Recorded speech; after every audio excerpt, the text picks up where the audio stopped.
I see you talk actively and lead actively on the personal development side.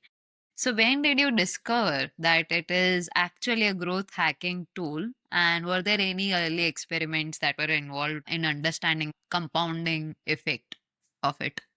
The personal development, the inner Yes, the personal work, development right? side. Yes. So, where do I start? I would say during my earlier years at Infosys and Cisco, I used to observe people who are successful. Like, why did that person Mm-hmm.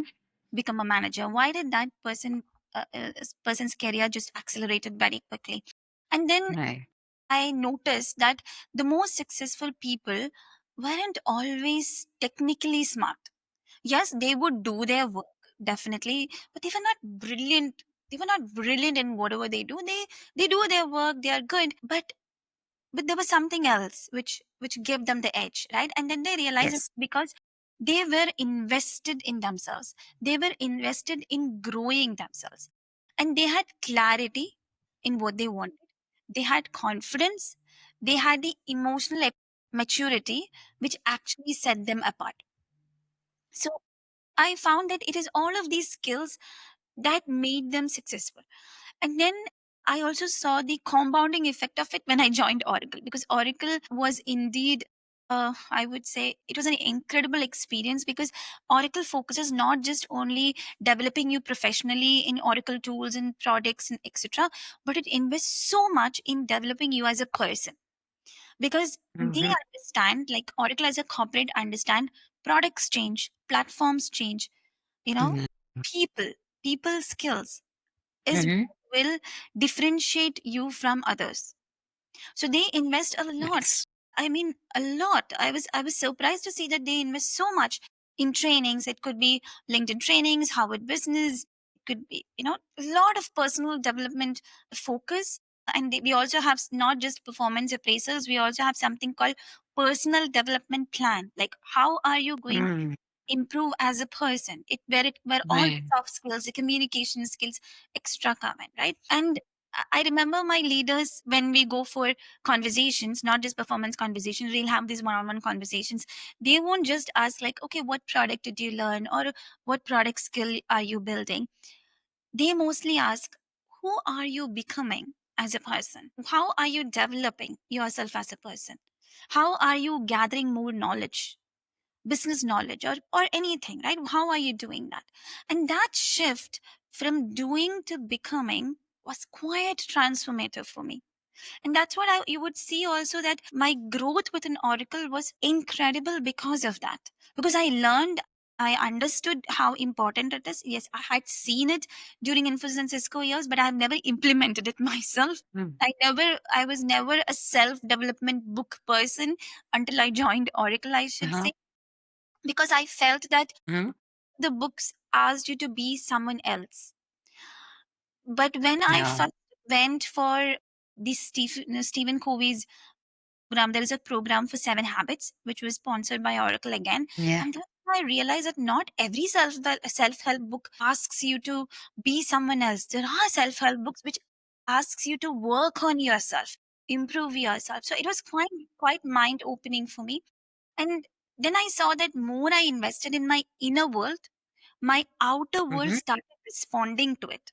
Like, when I developed Yeah. on my True. skills, my communication, then my outer world, and it was instant. It was not just I had to wait a long period of time. When I started investing, people could see the difference. There are people who have told me that Yes. you are not the same person who walked in 8 years back. And I totally agree with them, right? Because my communication increased, improved, my decision making became sharper. I became more courageous. I felt more confident and courageous stepping into bigger roles. And as you mentioned earlier, right, about emotional intelligence, research shows, if your emotional intelligence is what will make you more successful, is 85% of your career success. The reason for your career success. So it shows that 85% of your career success comes from your soft skills and your emotional Mm-hmm. intelligence, not technical knowledge, because now AI can write their own code. They don't need you. Definitely. Technology changes, True. everything has changed, but these people skills will never change. So I would say what started as small habits like Mm-hmm. learning, mentoring, created massive momentum in me, and that's why I felt I would still tell my clients that invest in yourself, develop yourself, because personal development will become your unfair advantage. Interesting. And you mentioned one interesting word, differentiator. And I know that you talk strongly about unique selling personality. Yes. And that is a really strong hook.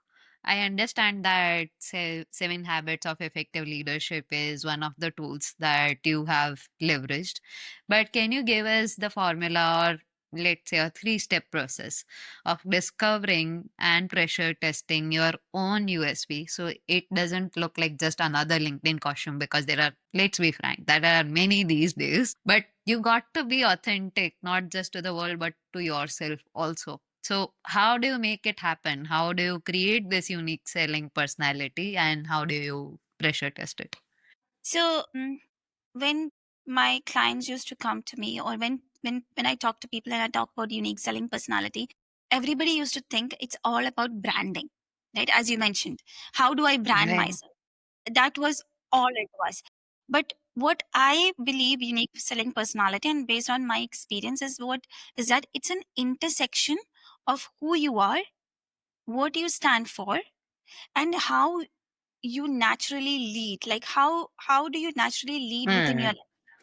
This is what your personality is. What is your unique selling personality is, and it is mm, without putting the professional costume. People think that, okay, I have to brand myself like this professionally. Yes, your professional context might come to it a little bit, but most of it is all about who you are, what you stand for, and what do you want to become, and how do you naturally lead in a normal circumstance, right? Rather than just to impress people. So here is the three-step process I use with my clients as well, and I've also lived myself to develop a unique selling personality and also to pressure test it, as you asked, right? The first one is uh-huh, go back to your values. Who are mm, you when no one is watching? No one is watching you, but mm-hmm. at that time, who is lucky? What are your values? Right. Right? Because Yes. that defines who you are. Your values defines who you are, and your USP starts with your values. Many a times people Definitely. don't understand what their value system is. Is Mm, finance your value system? Is health your value system?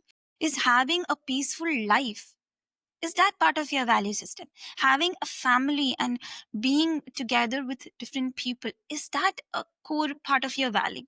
And you would see mm, mm, anywhere in your life, for example, if you see a couple who doesn't mm. well, it is because their Yeah. value systems Values clash. conflict. Yeah. Yes, definitely. True. Generally, when you go into a marriage, what people think about is like, how much do they earn? Where do they live? Do they have a car? Do they have a Yeah. flat? Whatever. They never speak about what is important for me. And it's the same in a professional setting as well. You might gel very well with one colleague, but not with the other one because your value system of integrity doesn't gel with him, right? So understand what your value system is. That's core, core to your unique selling personality. For that, what you can do, you can ask some questions like, what do I constantly stand for, even when it is inconvenient? Especially even when it's inconvenient. It's not easy for me to stand for it, but I still stand for it. Yeah. So, what do you stand for? What drains you or what energizes you instantly? Does Mm, people energize you? Does silence energize you? Just having a cup of coffee and reading a book energizes you? Understand what works for you and what doesn't work for you, right? Because for some people, mm, people drain their energy. For example, when I'm in a networking, I network, and once I come back, I'm like exhausted. I need my time with myself, mm. right? But for the Yes. another person who's an extrovert, they would love it. They get all the energy from the people around them, right? So understand what drains you and True. what energizes. Then try to also understand like what uh what you cannot stand at all. because that's also a part of your value system. Like, you cannot stand people lying. So understand what are the characteristics of others which you cannot, it's a no go for me. Like, that kind of a person is totally no go for me. So this will help you understand what your value systems are. There are lots of tools online also which helps you to identify your value systems as well. So look at it and try to understand what your values are. For me, it's more about being authentic, being having integrity, and making an impact. Those are core for me. Then there are some sub value systems like being healthy, being financially independent, and all of that. Yeah. And I, as a person, genuinely can't operate from any other place. So, as part of this first point, what I have learned that is that it's not a utopian world, right? You Mm. cannot be 100% of what you want. You can never have it, right? You can never be 100% closer to your values every time. It's impossible. Yes. But Yes. at least if you are able to be closer to your values 80 to 90% of your time, then that's what matters, right? Because you don't have to beat yourself up. If you're not able to be close to your values as much as possible, that doesn't mean that you're faking it. It just means that you are human. Because there might be situations where you might have to compromise some of your values for the sake of the relationship or sake of that person or sake of that situation. There could be possible, right? And that is normal. So, but what I'm saying is that if your USP requires you to perform a role every day, Mm. like it's as if you're acting every day, it's not a personality, Not. it's a mask. Yes.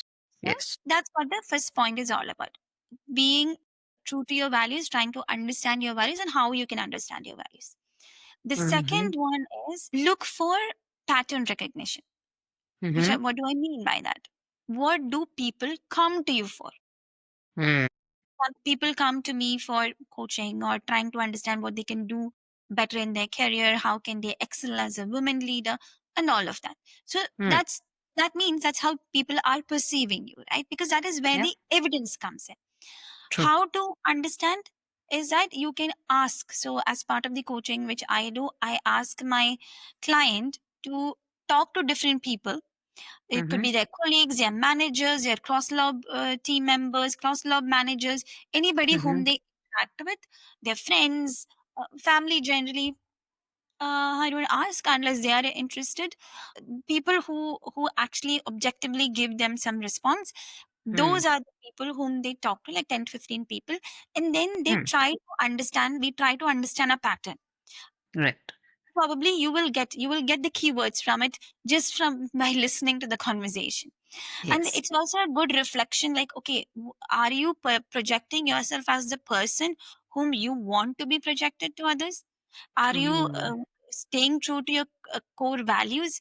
You think that you are, but are the others perceiving you like that? So Right. there is a pattern between 15 to 20 people. That means that is almost true, right? Because 15, 20, 30 people who are diverse are saying the same thing about you. So Yes. ask for that. Second, in crisis, what role do you naturally slip into? What kind of Mm. are you a natural leader? Are you someone who Mm-hmm. just runs away if there is a problem? Are you someone who tries to avoid problems? Are you someone who just who doesn't like confrontations? Which means Right. that you might not talk about what matters to you to other people, Yeah. right? Yeah. You might know that this is not right, but still you might not talk about it. So, what role do you naturally slip into? That's something you have to Right. understand. And finally, as I mentioned, right, what feedback comes back to you year after year, job after job? Performance appraisals are brilliant for that, right? What Yes. feedback do you get, not just from one manager, from across years? What have you learned from your colleagues, from your friends, from your from your professional environment? Are they telling that you're a natural leader? Are they telling you are a crisis solver? These Yeah. people can give you those kind of feedback. So try getting those things into place. That feedbacks gives you a context into how your outer world is perceiving you. Yes. That is your lived USP. That's not an imagined one. That is how people are Right. seeing you, how you're living. So try to understand that some people might be natural simplifiers. They know how to simplify complex concept. Some are energy amplifiers, some are very Yes. positive, Some are Yes. strategic thinkers, some are connectors, whatever it be, right? You try to understand. Because your USP is something that hides in your effortlessness. Because Hmm. what sometimes we don't understand, because we're not able to see our strengths, because it is something which comes effortless to you. That is why it's your Hmm. strength, right? True. You are a natural communicator. And but for another person to communicate the way you do, it might be very difficult. But for you, you say, oh, Indeed. this doesn't matter, it's so easy to do, because that is your strength. So your True. USP generally hides in something so effortless that you underestimate its value. Indeed. To Yes. understand what are your strengths from all of these conversations. Finally, as you mentioned, pressure test it. These are my Hmm. values, my strengths. There are some weaknesses which I have also, which you will be able to identify from the previous questions, where people will tell you these are the things you are good in, these are things you're not good in, and try to understand, like, does your USP hold under stress, right? Hmm. Because if it survives pressure, Yeah. then it's real. Not when everything is smooth, everything is perfect, then it might not be a real. Fragile. Yeah, it might be fragile, right? So how do you test it? You ask yourself, in high pressure situations or in high stake situations, do I still act from that personality? Do I still hold to my values 80 to 90% of the time, Yes. right? Because that gives you a perspective. Would your team describe you the same way during a crisis? Does your Yes. USP guide your decisions, not just your LinkedIn posts, as you were mentioning earlier, right? Is True. it's not just something nice to say? Do you Yes. actually Are you actually really guided by it? Because if it collapses under stress, your USP is just a costume. But if it Strength. holds, if it holds, if it can stand the test of time, then it is your identity. That's what your USP is all about. And we were talking about branding also. So think of it like this: brand is what you say, your personality is what you do. Ah. And when they both match together, when your personality and your brand matches, that is when you're able to say, oh, that person, whatever she says or whatever he says and how he is and she is, it's in sync always, Hmm. because they are projecting themselves from the space of their USP. But sometimes you'll, there is something wrong. You're able to feel it Too many as discrepancies. Yeah. exact. We as humans are very intuitive. We Yeah. can catch things which maybe like there is something wrong, but I can't actually pinpoint it. But there is, I feel that there is something wrong. So that's what's all about.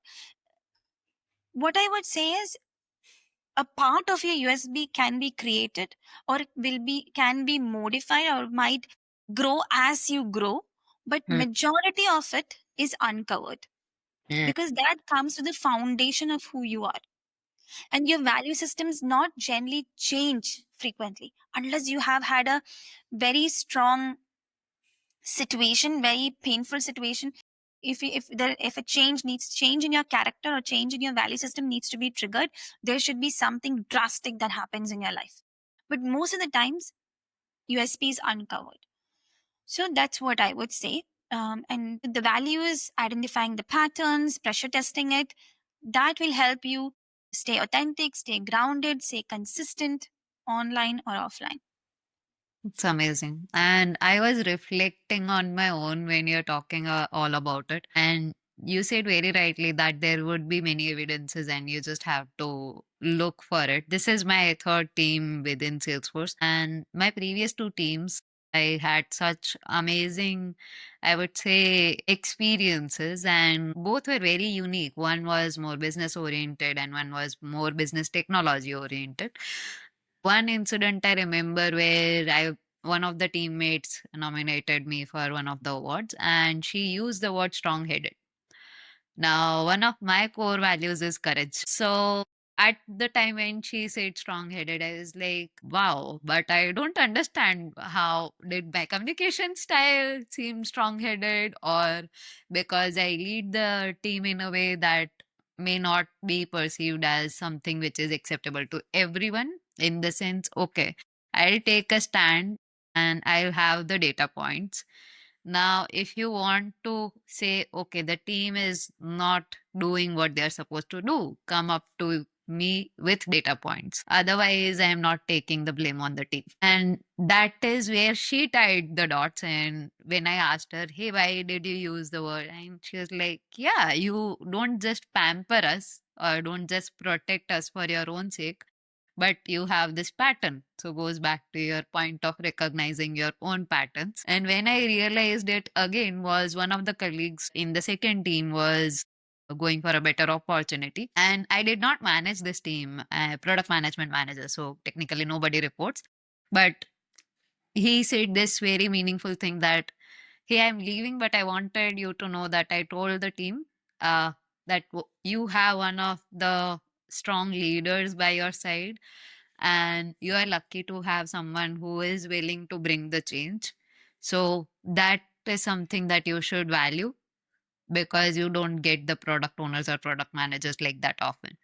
Now, that tied to my second core value, which is impact. Because if there is, let's say, a gap in visibility, then I'll make sure that the required people are getting the visibility for the kind of the work they are doing, or the even the product which needs Yes, that kind of visibility. So again, not boasting about myself, but it is very real how she says that you underestimate it so much that you don't see, you get blindsided by all of it yes, you until get blindsided. people come to you and say it. Yes. So, yes, please listen to your colleagues or your even your friends very actively, and that is the easiest way, I think, to find out the USP. Yeah, and these kind of conversations sometimes not always happens in a structured setting. It is possible that it's just a casual conversation you're having, and that person tells you that, right? But if Yes. more people are telling you that, which means that that is a pattern, right? And Yes. you have to be more like open to understand. So when they say, okay, for example, when she said, okay, strong headed, you had that mindfulness to ask her what makes you feel that, what makes you feel that I am strong headed, right? So try to dig deeper and try to understand a little Fine. bit more about that word behind, what do they mean behind those words, because that will give you more context. Let's get to the belief system. As you rightly said, what you believe in, what you stand for, and many other things. But I think there might have been some belief, especially when it comes to women in leadership, where you had to change your mind, and leading OWL UAE might have had some role to play. So, were there any instances where that change or the perspective shift happened? And what was the evidence that forced that change for you? For a long time, I believed, and Mm-hmm. we are kind of forced to believe as women that what holds women back is the lack of leadership capability. Okay, they talk about Uh-huh. you have to do that training, you have to do this training, you have to learn how to lead and all of that. This is what we have always been told. But leading our UAE, it completely changed my belief. And there were Mm-hmm. multiple instances where who are women who are not leaders or managers, who come in and lead events and activities and execute it so smooth in such a in such a brilliant way that they would have done it in their normal professional context as well. And when Mm-hmm.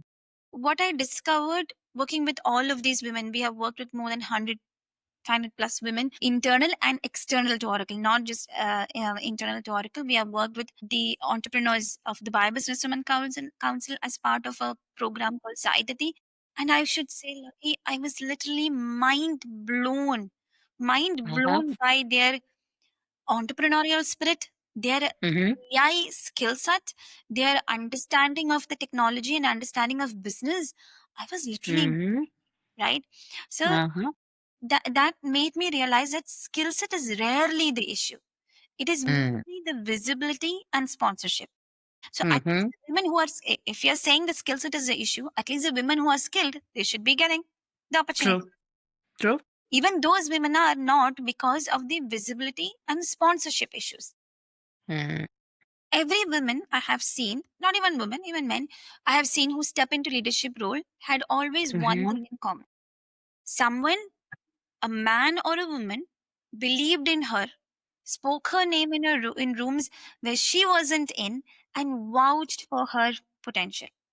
Right? That is what has always made a difference. Yes. And as because you were saying true to everything what I'm saying, because that evidence is everywhere.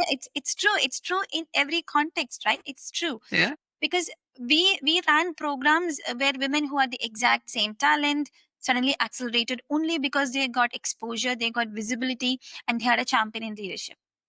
We have seen that. Indeed.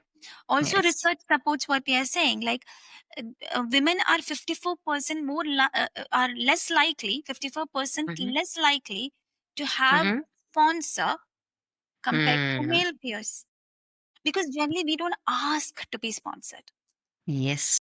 We don't we feel Yes. that our work should speak for ourselves. I am working, my work itself should. Feel too little to ask, right? Sometimes too little, sometimes it is just too much and beyond us to ask for that. Yeah, so the research itself show that 54% of women are less likely to ask for support, which means that we have to ask. We have to Yes. ask for sponsorship. And that's the mindset shift I had, because I started pushing Mm. my team members to ask. I started pushing myself to ask for what I want. Then I realized I am not doing it myself. Oh, I started doing it. And when I started doing it, I started getting promotions, I started getting new roles, I started getting included in initiatives. that's really interesting.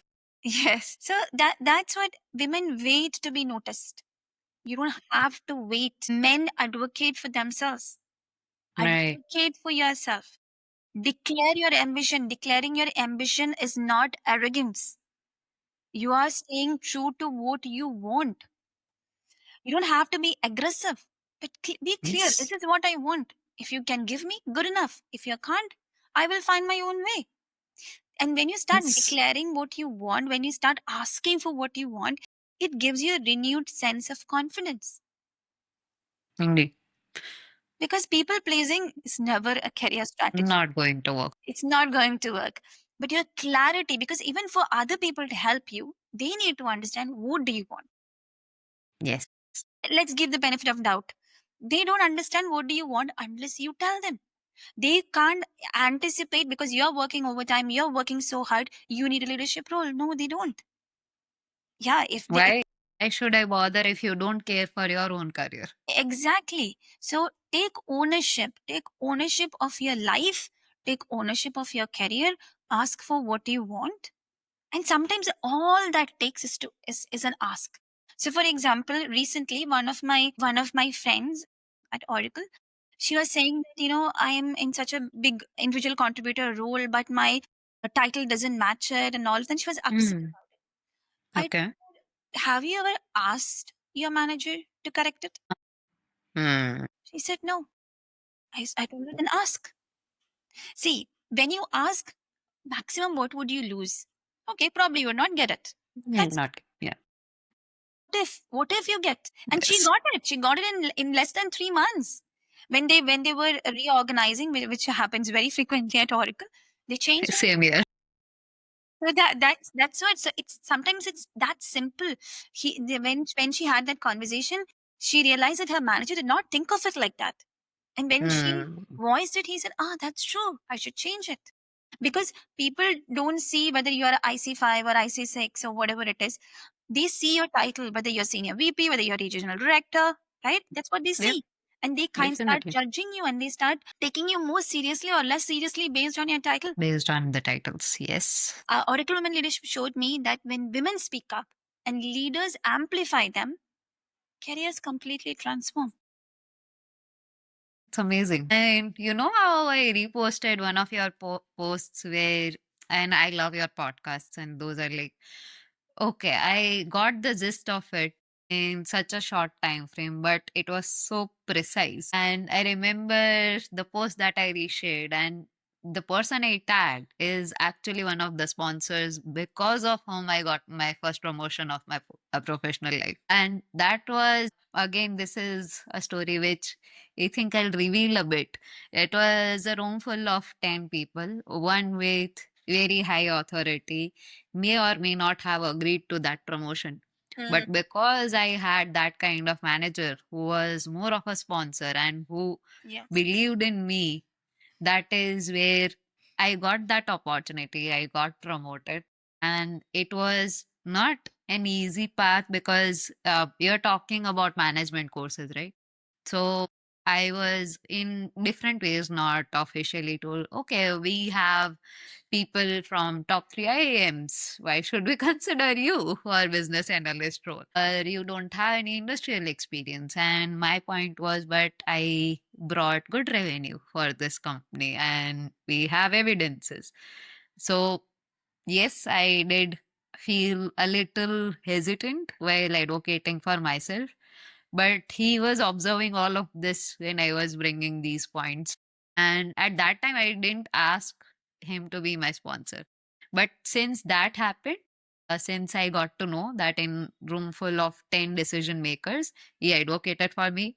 Till date, I go to him and I'm like, okay, this is my professional journey's problem. Now you tell me, you become a devil's advocate, sometimes an advocate, but sometimes also devil's advocate. So yes, I have been fortunate enough to have people who have either been sponsors or advocates or both at times. So it helps big time. And the kinds of opportunity, Niyam being another one. So we connected because of Niyam. Yes. Niyam, if you are watching, we did not forget, okay? So, and these people help us in understanding how opportunities, as you said, can be claimed only once you are ready to claim them. Such a wonderful and profound answer. Yeah, and just adding on to that sponsorship bit, right? We Mhm. always, as women, generally we think that it's only our managers who can sponsor us. Yeah, true. Sometimes in promotion conversations, the least person who can talk is your manager.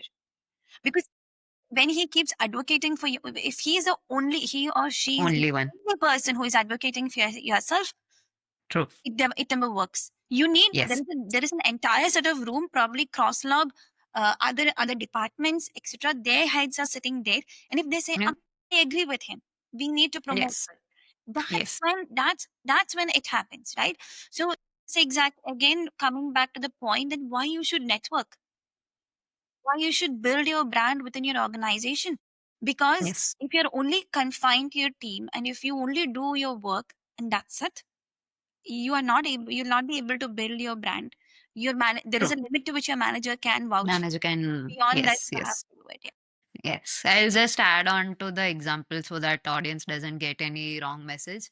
Yes, he was the main sponsor and whatnot, but there were out of 10 decision makers, I got 9 votes Yeah. because at some point or another, I had worked with all of the teams of these respective managers, people managers to be precise. And there was also sponsorship involved by one of the VPs offshore. Amazing. So yes, and as you said, introvert. So I didn't even understand what networking meant, let alone me. But because I was not knowingly doing this piece, as these were customer facing projects again, and it required getting all the stakeholders aligned, that is where they recognized the efforts and decided to vote in the favor.